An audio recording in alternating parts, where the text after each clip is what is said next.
Hello and welcome to this brand new episode on the Parenting Truth in Their podcast. I'm your host, Ritika Subhash, and today I have a very special person joining me in this podcast. It is my pleasure and honor to introduce Mr. Pranav Kothari to all of you. Pranav is the CEO of Educational Initiatives. It's one of the organizations that I've worked with in the past. At EI, Pranav has headed MindSpark, and MindSpark is EI's flagship EdTech SaaS product. It's used in K 12 schools, and he's also scaled large scale, high quality student assessments. And he's done impact evaluation services for government, CSR funders, and philanthropic foundations. Pranav is a TEDx speaker, an Inc. Fellow, and he's been named by the World Economic Forum's Schwab Foundation as the Corporate Social Entrepreneur of the Year in 2019. Pranav studied mechanical engineering at Georgia Institute of Technology and earned his MBA from Harvard Business School. Before joining EI, he worked at General Electric, Capital One, Boston Consulting Group, and GTI Capital in 5 different countries. With such an illustrious background, I must say, what brought you to the education sector and how are you actually working through the challenges that you're seeing on the ground? Yeah, thanks, Ritika, for the flattering introduction. I think I felt very privileged to get to go to some of the best schools and universities in the world. And as I was reflecting during my grad school, what got me there, I realized it wasn't just me alone.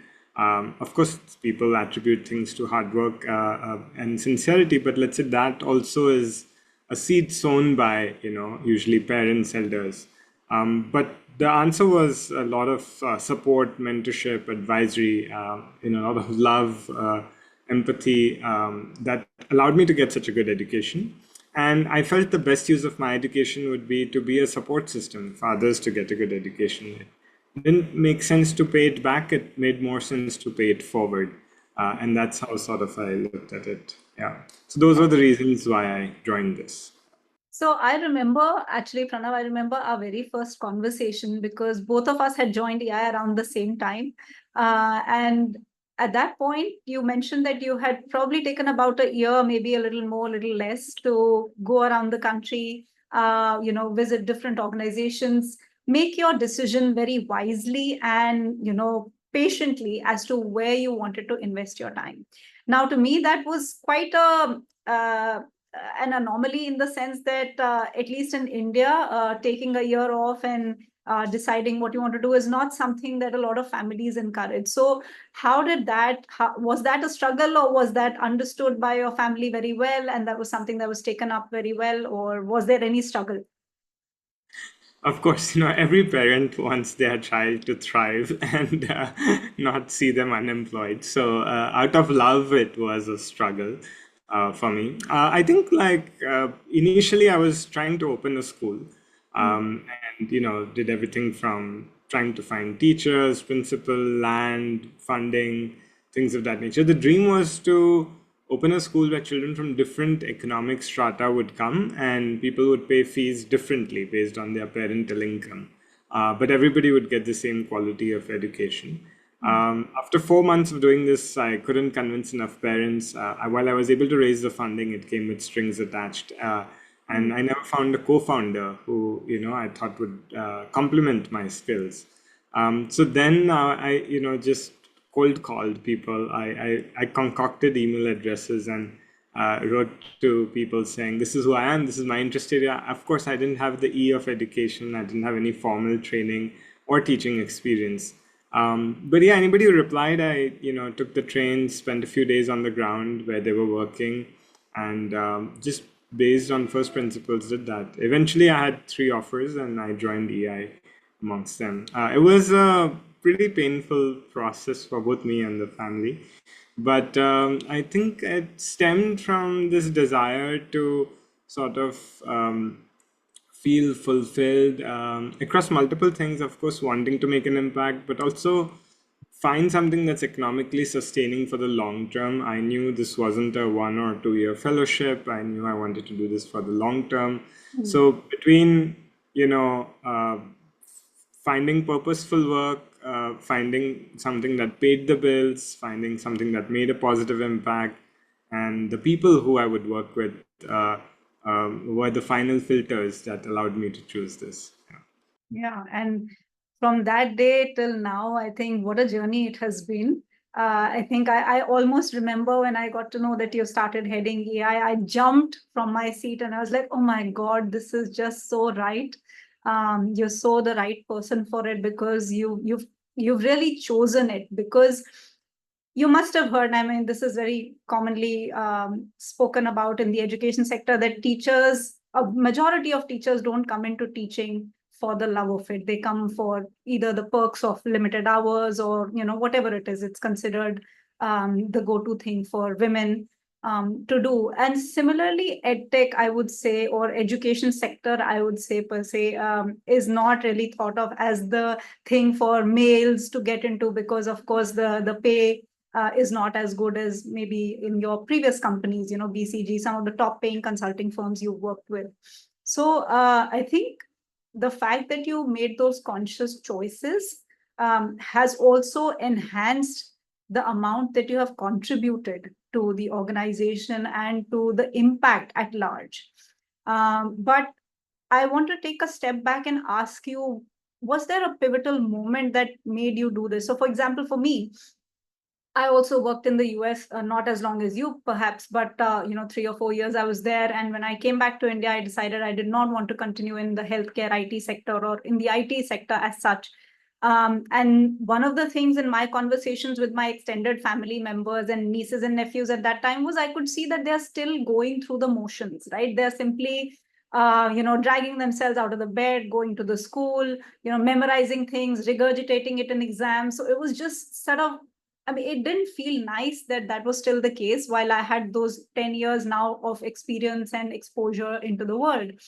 Was there something like that, while you were doing your search for a co-founder or a, supporter for the school and things like that, that really made you, because this is a hard choice, right? There's so much of lucrative stuff. You come from a background of, achievers. You could have chosen any other path. So what made you stick for so long?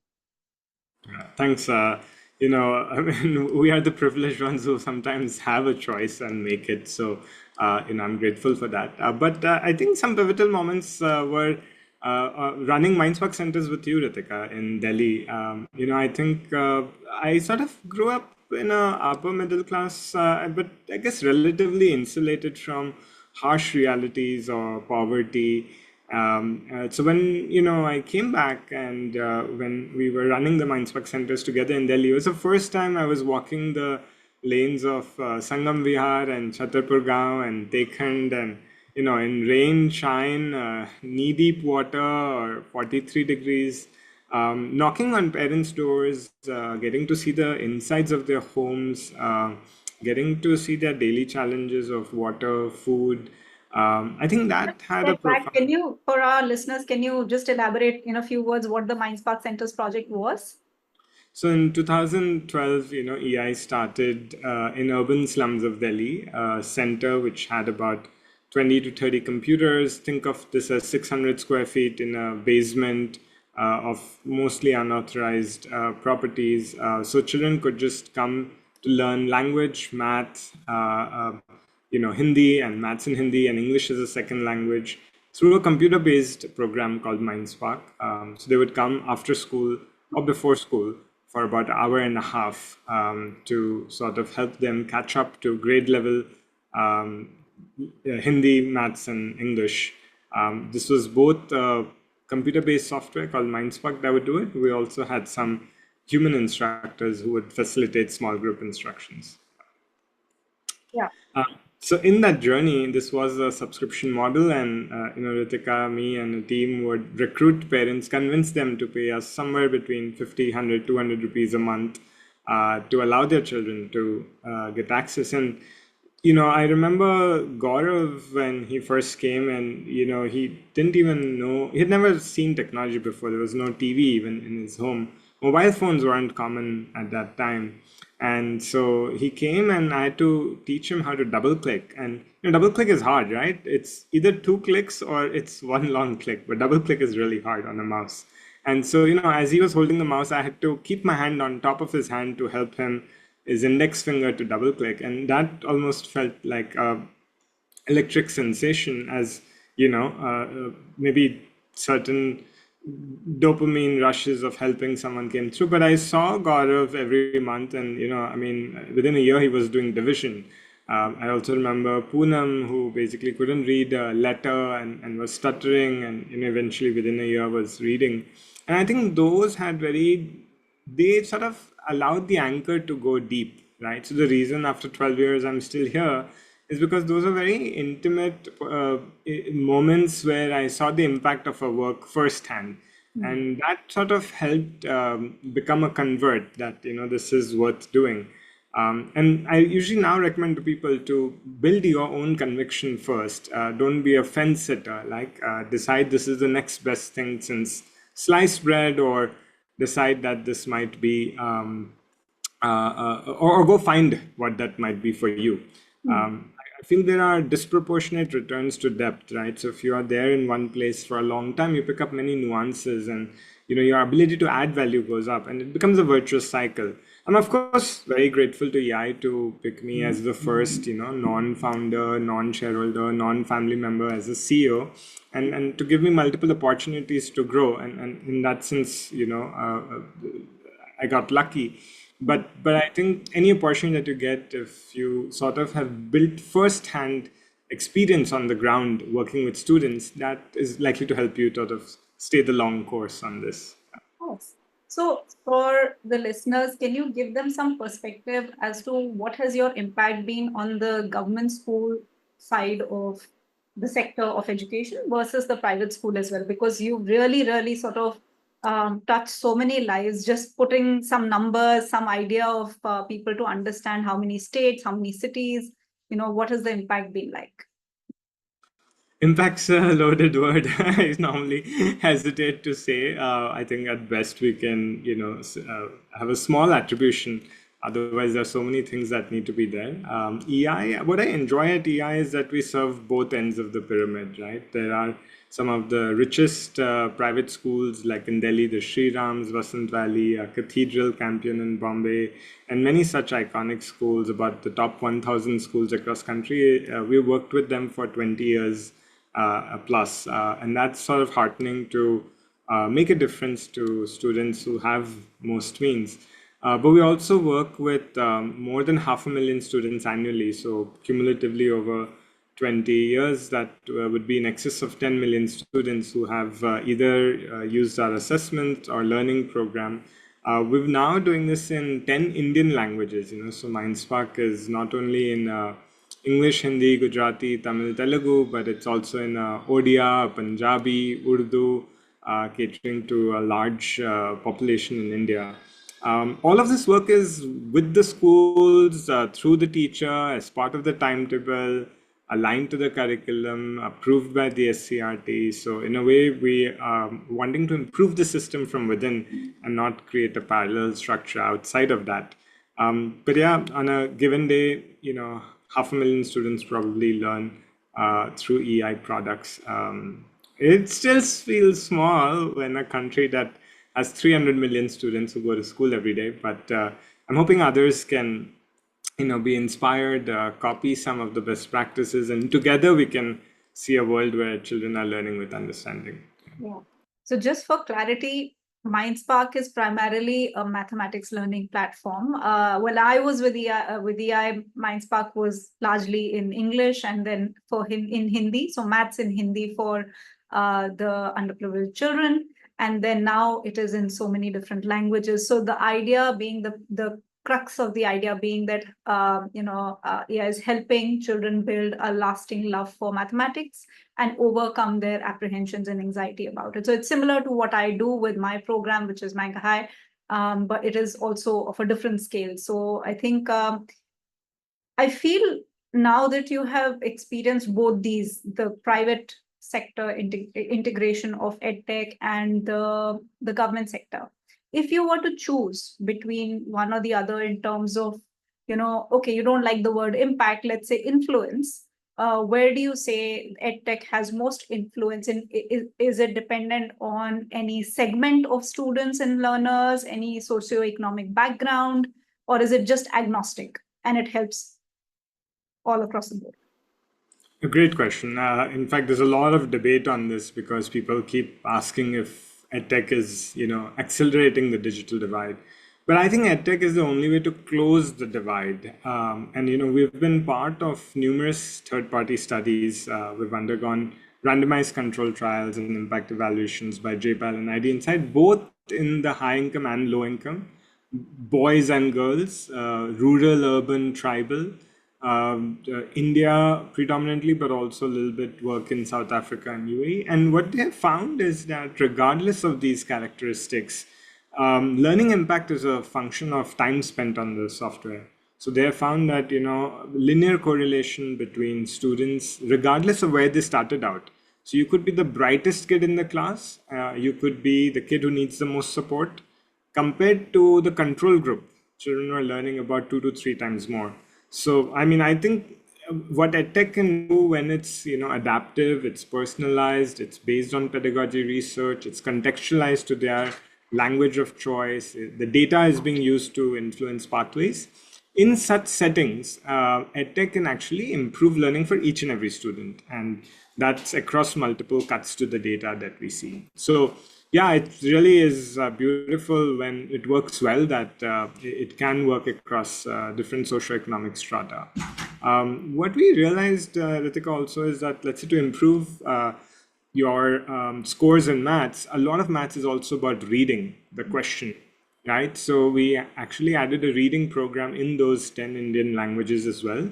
So not only can you, for example, do maths in Kannada, you can also develop reading comprehension in Kannada, which is important. And of course, there's a lot of demand for science, and we are catering to that. We've also launched a new subject in Mindspark called computational thinking, which is being available to even tribal girl students in Telangana and Telugu.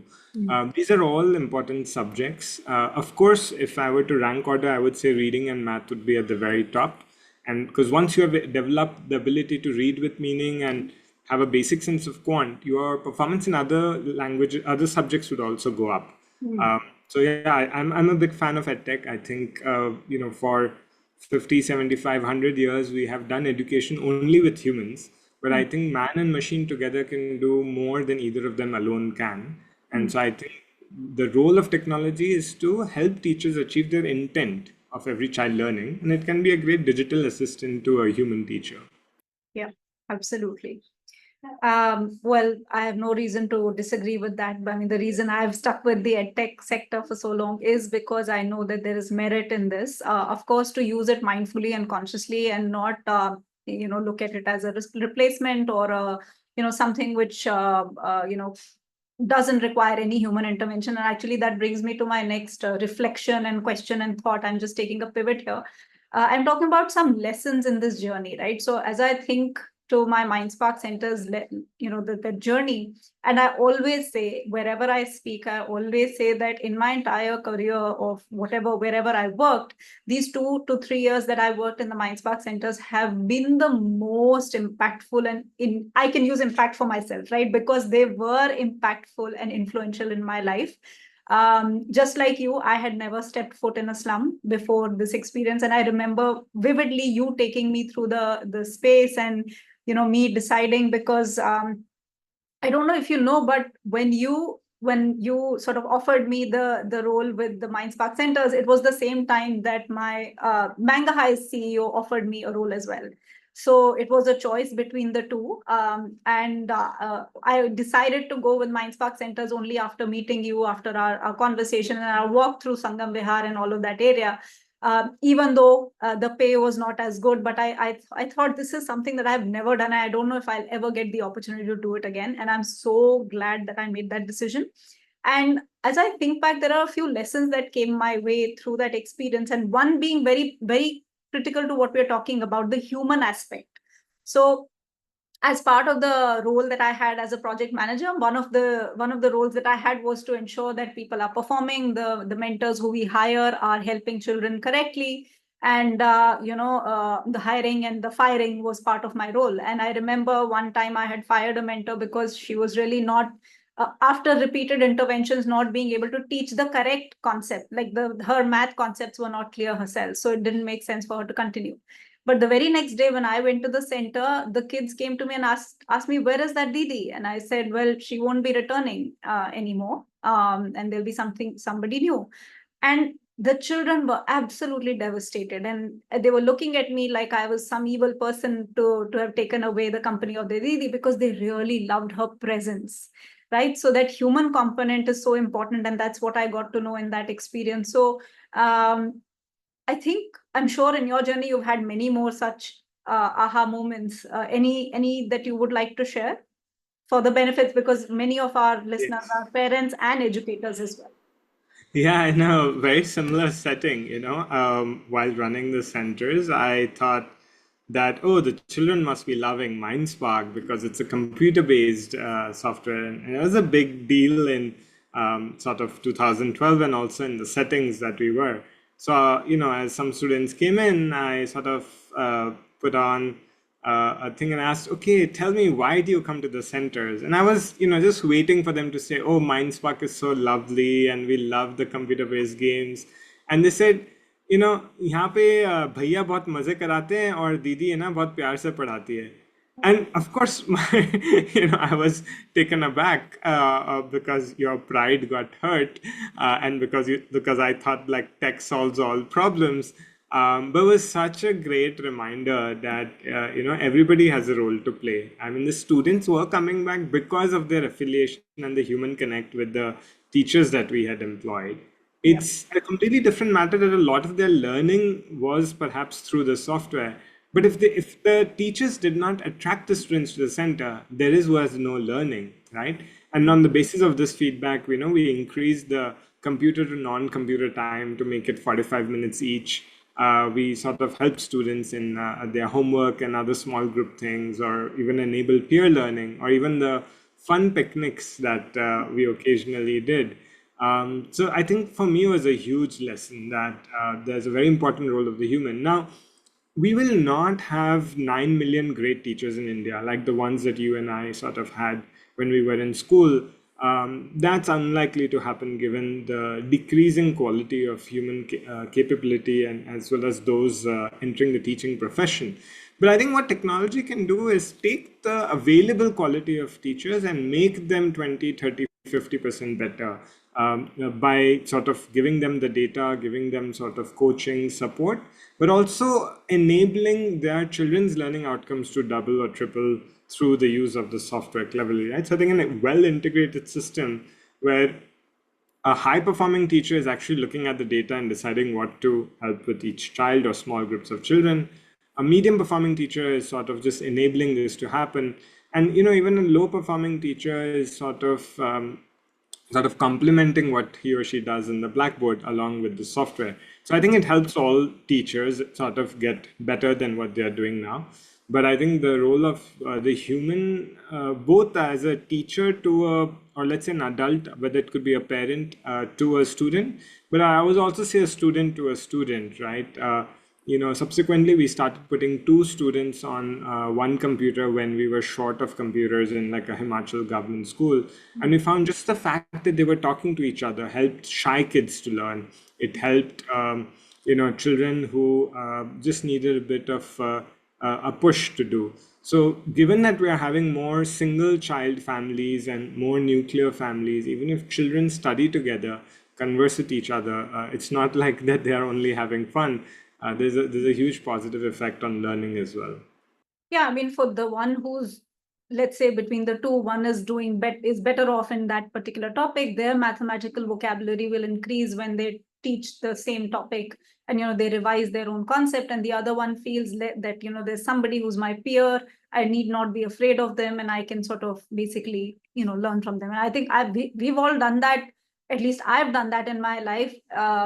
Pranav, I'm honestly confessing, there have been some wonderful friends in my life who have made sure that the last minute cramming, last minute, last night studying, and they've been very good with me. They've really helped me to understand concepts. But now when I look back, I also feel like, why was the education system designed in that way, that it didn't encourage me to study consistently? And I was part of the very same system that I'm trying to sort of change now, which is the last minute cramming and the last minute regurgitation in the exam, which really, I mean, doesn't serve any purpose. That's not the purpose of education.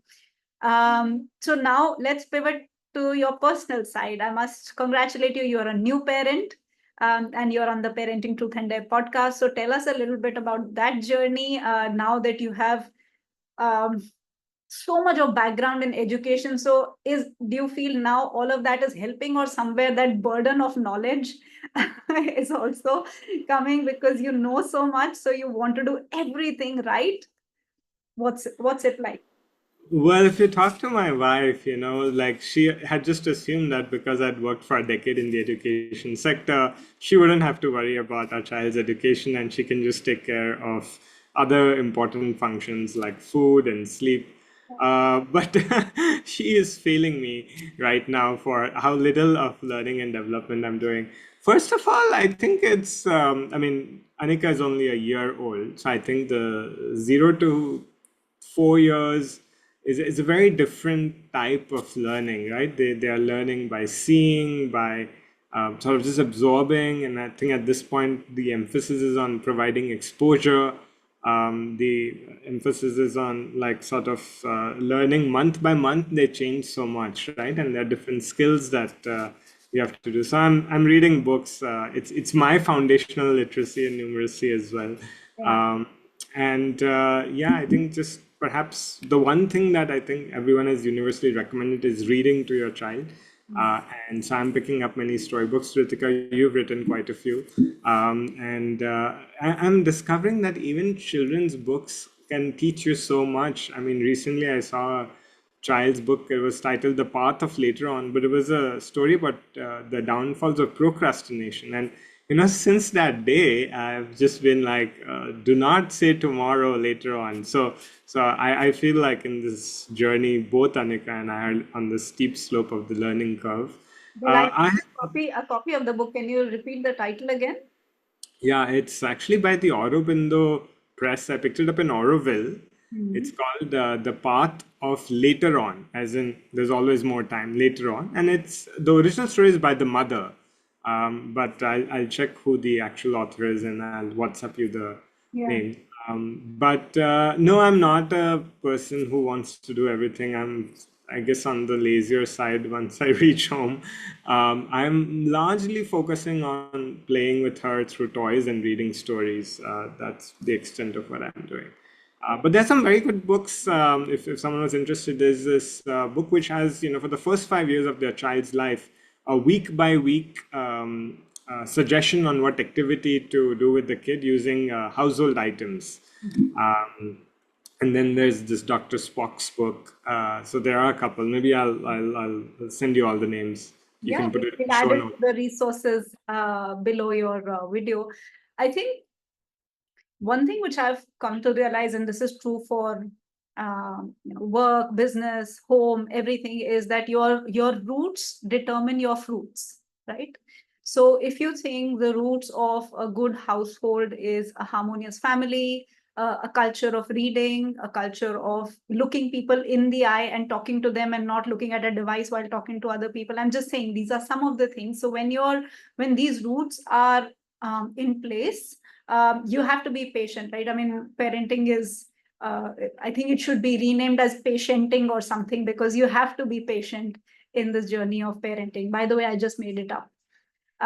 So I think that is a big one. And when you talk about procrastination, I think again it's a huge um, issue I think a lot of people face, and a lot of parents on our group. There are some grandparents in my group as well, and some new parents, and some parents with children in middle ages. So it's all over the place. So one thing which everybody sort of struggles with is, how do you organize your day? How do you not procrastinate? In fact, I have been going through this for the last couple of days where I feel like I'm just putting everything off and I'm trying to fill my day with absolutely frivolous things, right? Things that make me happy, but they're not really productive for my business or my work. Now that you are at you're playing such a pivotal role in your organization, you're also a father, you're playing other roles, you're a son, different roles. Now you're in Bangalore, I believe, so it's a different city as well. How are you managing your time? What helps you keep your sanity? Yeah, first I think is sort of deciding what not to do. So before becoming a father, I would sort of also have enjoyable sports like a golf or let's say watching TV. I think now I've just ruthlessly boiled it down to exercising, work, and family time. And if I get a little bit of time, I'm learning to play the santoor. So music is a fourth, but it's a tiny fraction of the timeshare pie.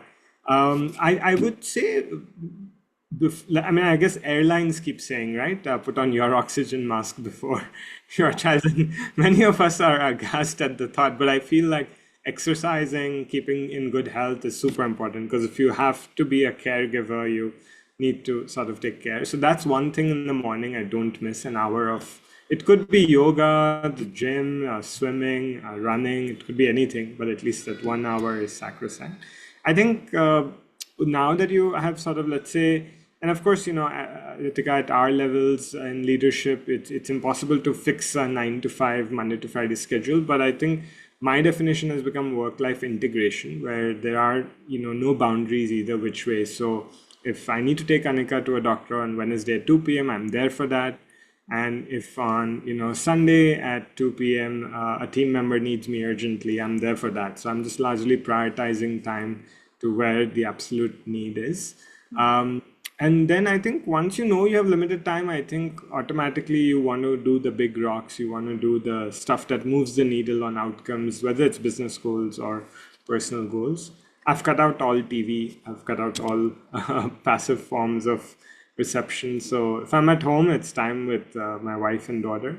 If I'm in the office, it's trying to make help others sort of succeed in their goals, and that's how leaders will succeed.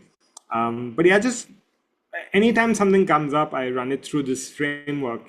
Is it helping my health, my business, my family, and maybe my musical inclination? If it's not one of those four, it's out. It's tough, but it's the only way to have some kind of a compass filter with the limited time that you have. Yeah, I think this one thing that I remember about you distinctly, that you were good, or let's say you were at least better than me in setting boundaries. I mean, it's hard for many of us to say no, right? I think you had certain boundaries around certain things. So have you continued to have certain boundaries around, do you protect your time? And, how is saying no? Is that something that is, because when parents also listen to this, a big part of parenting is, like I said, time management, it's emotional management as well, right? And sometimes we feel like uh, we'll hurt other people's emotions if we don't get into small talks and stuff like that. So is that something that crosses your mind, or you're pretty well sorted there? No, I think people like us who are extroverts, who want to be part of social circles and have lots of friends and not want to miss out on a play or a work. I think it's tough to say no. Perhaps one way I try to do is I see if I can combine it with something I want to do. So let's say I want to meet a friend. One thing I enjoy is, let's say, a Saturday morning walk around a park and idli dosa. So, can I just add them to that? And that way I get to do both. So I'm trying to think always of 2-in-1s or 3-in-1s in many of these things. I think that helps. Saying no, it's still hard every time, but I think if you've, and everybody's framework can be different, but my suggestion is make your framework, make your prioritization, and then just keep referring to that. So even if you're saying no, it's coming from you, not an external imposition, and there is some science to why you said no. I think finally another phrase I like is, how can you say no to the task but not to the person? As in, you say yes to the person but no to the task, right? So if someone comes to you, is there someone else who can do it, or can you suggest them an alternate way of helping them without it imposing on your time. So at the workplace, it could be, is there someone else at EI who can do what I'm doing, leaning on leadership team members, leading on others? And it's great for them to get that opportunity. It could be traveling abroad for an important conference. It could be working on a presentation. It could be presenting in a webinar. It could be any of those things, and they really enjoy it. And it sort of helps free up your time. So you're also sowing seeds to build capability in the organization. At home, it could be that can urban company come and do something? Can you? I mean, we have actually still not used any nannies. We are both just doing this hands-on, and that places strain. But perhaps you just jump in, chip in, partner up, divvy up, and don't be hesitant to contract. Like my friends are aghast that I have a contract with my wife on how many days I can travel, what does she do, I do.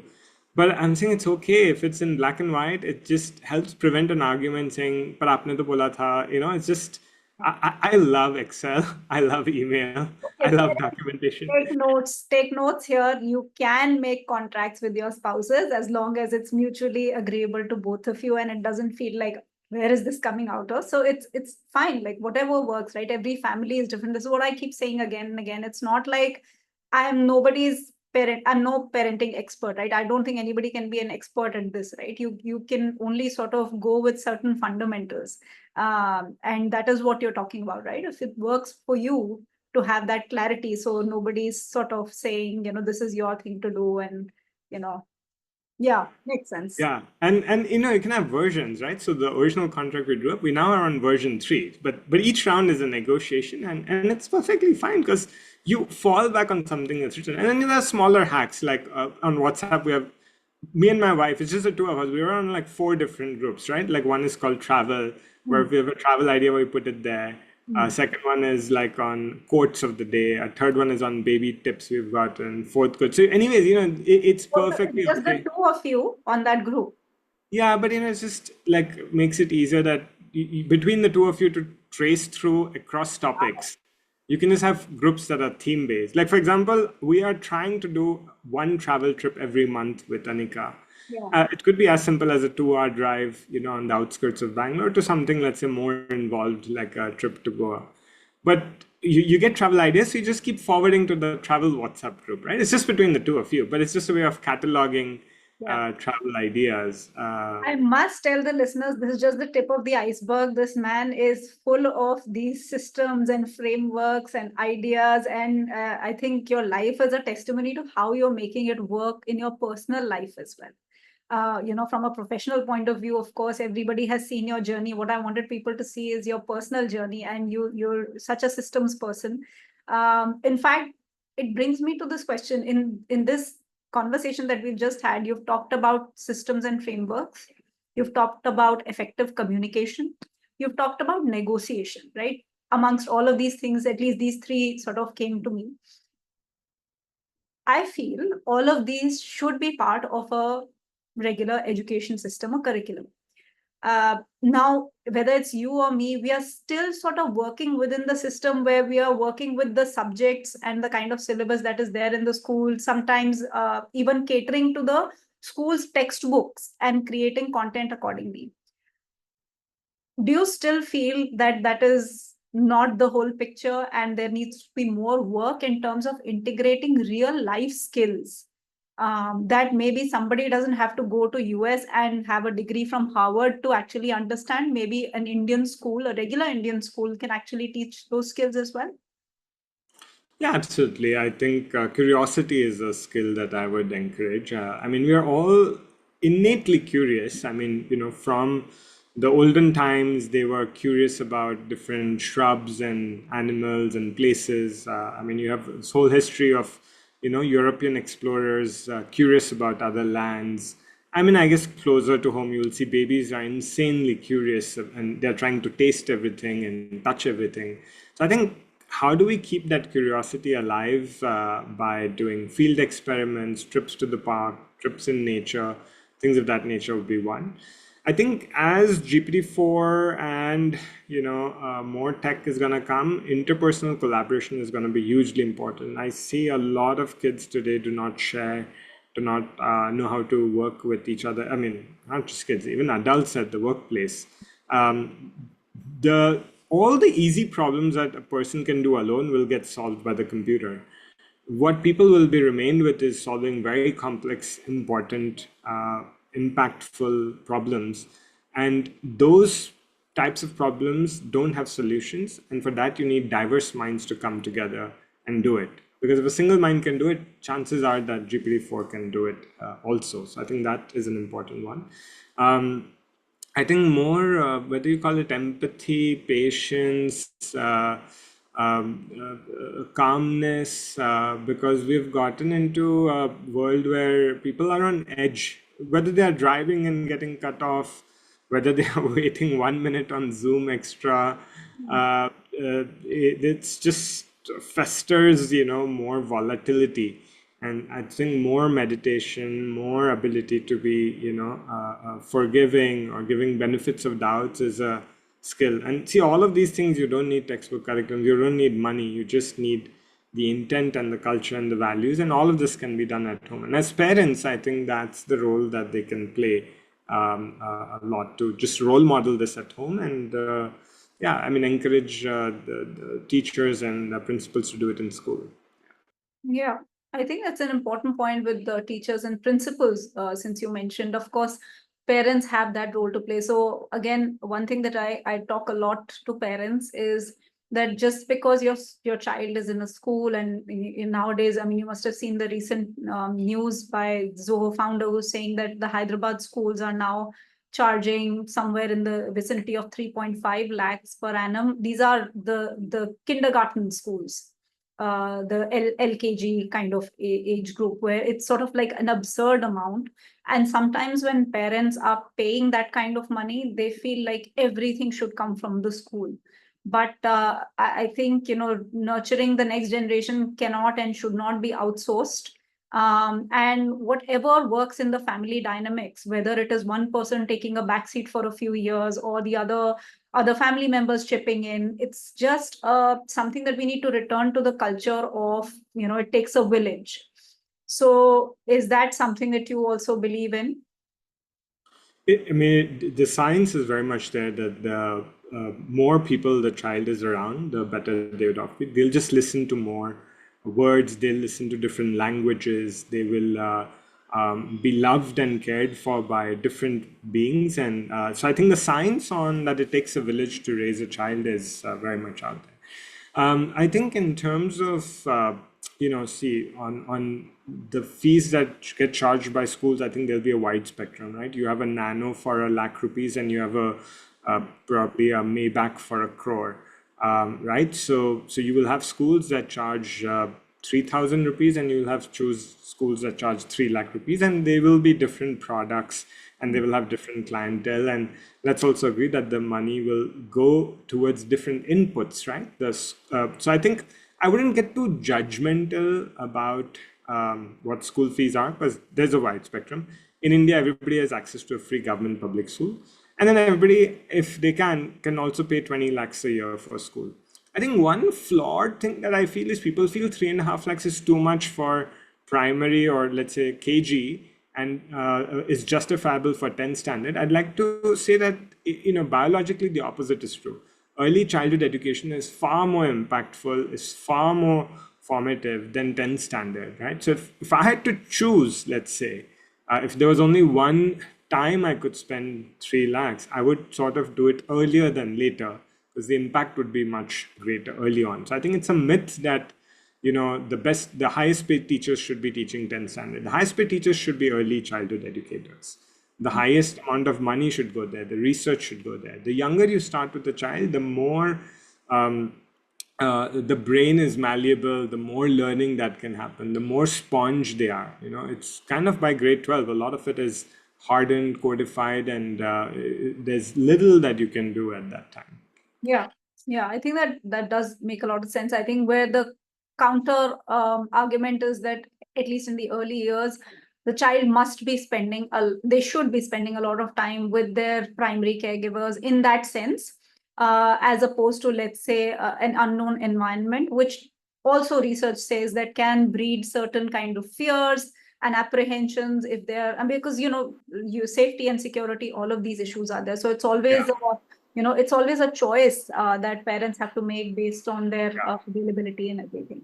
No, that's a great point, Ritika. In fact, they have done systematic studies where they took, for example, cohorts of students, let's say a class of 30 students who were in the same school from grade 1 to 12, but had very different life outcomes. And all of us can relate to it, right? If you look at our classmates, we've all had widely differing life outcomes. And even though we went to the same school, were studied by the same teacher, played on the same playground, everything was same for our school time. So they found that more than 90% of the difference in life is attributable to the home environment. It's like what parents did, grandparents did, how safe the home was, how calm the home was, how nurturing the home was. I get lots of calls from parents saying, "Which school should I put my kid in? You must know which school is really good." And I'm like, "Listen, draw a circle on distance from your home and pick the one that but I can tell you that more than 90% of your time and energy should be what will you do with your child at home. 10% of your time can go into picking the right school, and that's a one-time decision, right? Or once in a few years decision. The remaining time you should be obsessed with what am I doing with the child at home, and I think that is going to make a far bigger difference in your child's life than choosing between your top 3 choices of school. I partly agree with that, based on my own personal experience, and I was sharing this with Gavin McCormick, who was also on the podcast sometime back. It's also this entire thing about sending your child to school is filled with a lot of apprehension and fear and insecurity for parents as well, right? I don't know how it's in Bangalore, but in Delhi, there is a lottery system. So essentially, what I did was I applied to, let's say, 20, 30 schools, and I went and sat in the lottery system, in the announcement where they will just churn this big thing which has tickets and names of students, and they'll pick out each. And I sat in, event after event, and my son's name was not called out. So it's very disheartening to know that even you failed at something even before the child's educational journey began. And then finally, when he did get an admission, the first day that I went to pick him up from school, his kindergarten teacher, no, nursery teacher, so not even kindergarten, the nursery teacher asked me, "Has your child never been to a preschool?" And I said, "Well, he has. What's the problem?" She said that he doesn't know how to hold a pencil. This is on the first day when I had gone to pick my son up. Now that was the day I did not respond. I just came back home. I was really heartbroken, and I said, "I am not sending my son to the school, regardless of the fact that it is just like a few steps away from my house. It doesn't matter. I need to choose a school. I need to find a place that does not place these kinds of unnecessary, absolutely unbacked expectations of, they should be proficient in writing by this age, and making them hold a pencil and getting them into that traditional thing of examinations from kindergarten onwards." And that's why I put them in a school where examinations start only in grade 6. They have a very different approach. They start with more of storytelling and reading, and then go into this idea of listening first and then writing. So at least from my personal experience, I think you have to really understand what your values as a parent are. If you truly value that your child should thrive in a kind of a competitive environment that you grew up in, then maybe a traditional school is for you. Of course, keep in mind the distance and everything. But for me, it just I could not believe the kind of person I was becoming because of the pressure that was put on my child in that 1 month that he was in that school. And then I was then in turn putting the pressure that, "Why are you not doing your homework?" And mind you, this is a 4-year-old. And I got so hassled that at one point I almost raised my hand at him. I was like, "I don't like the person that I'm becoming." That's a great story, Ritika. In fact, a very important lesson for parents listening to Ritika is that there is also harm that you can do. Let's say holding a pencil requires a fine motor skill. If you're pushing it to a child before their muscles are developed, you may cause more harm than good by getting them to write cursive, right? So think about this way. If someone were to ask me to raise 200 kilograms of weight and I didn't have the muscles to do it, and I did it, then I would essentially break something in my body. And that's more harm than doing that. So that's the equivalent of getting a child, forcing them to hold a pencil, do cursive writing before their fine motor skills, their muscles, the brain, synapses, everything is in order. So, doing it early is not always good. It can be detrimental. Yeah, and especially for parents who sometimes feel the pressure. Parents also feel peer pressure, right? The neighbor's son is walking already, or the neighbor's daughter is talking already. All of this is very real. In fact, one of the reasons that I started the Parent Academy was that I felt that there's enough and more that we are throwing at kids in terms of products and softwares and services. But what about the idea of lifelong learning for parents, right? Like you are saying, it is your foundational education that is happening now that your baby is growing up. The same way, all of us need to re-educate ourselves and become, a better version of ourselves, right? Because we've also been somewhere, a lot of pollution has come into our own thought process, our own behavior. And this is our reset moment, right? As parents, we get to have a restart at life, and be joyful and all of those things, because that's what you have to model it. You have to be joyful to show your child what joy looks like, right? So I think that way, I think it's a wonderful opportunity. Parenting has given me so many opportunities. In fact, I tell my son that I thank him. We fight a lot. Let me be honest. We fight almost like siblings. My husband is like, whenever I come home, it feels like two siblings have fought, and now they're waiting for the father to come and sort it out with them. But always thank him that, whether it is writing books or whether it is the Parent Academy, or most of the things that I'm doing right now that I love are an outcome of him being in my life. It's a function of that. And that's what I feel I share with parents, that children can do for you. They can open up doors that you had never imagined. They can bring out creativity that was hidden somewhere, and with layers of, things that life throws at you. So as we come to an end, any final thoughts? And I have to say, this is the Parenting Truth and Dare podcast. So you have to give a dare to the parents, right? So towards the end, what would you like to say and share with parents? uh, I have to give something that I will also obey. um,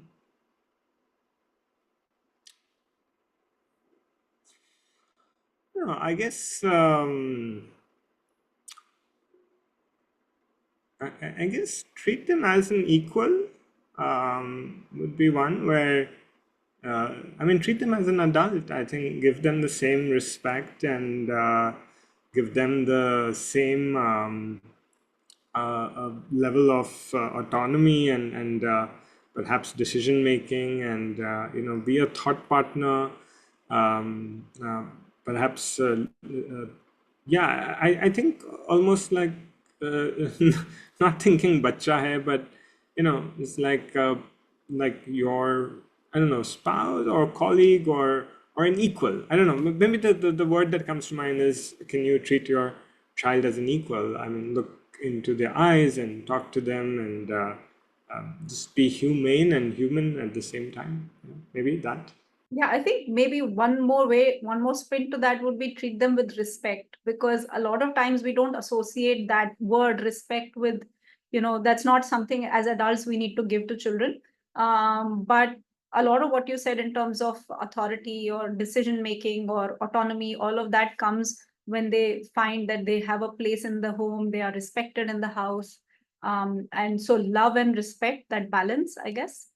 Yeah, this is trivial, but one of the things I would say is I use the word up and not tum or tu, like even with my daughter. And I don't know, it just comes naturally, but I think it's just 1% of the bigger framework of treat them with respect. Yeah. Super. Thank you so much, Pranav. This has been just such a lovely conversation. And thank you for taking out time from your busy schedule. And I would really love for all the parents in my community and beyond to listen to this, because so many nuggets of wisdom were shared. And I wish you all the very best in your journey ahead. Thank you, Ritika, for hosting. I also learned a lot from this podcast, and I wish to learn from other parents as well. Thank you. Thank you. Bye bye.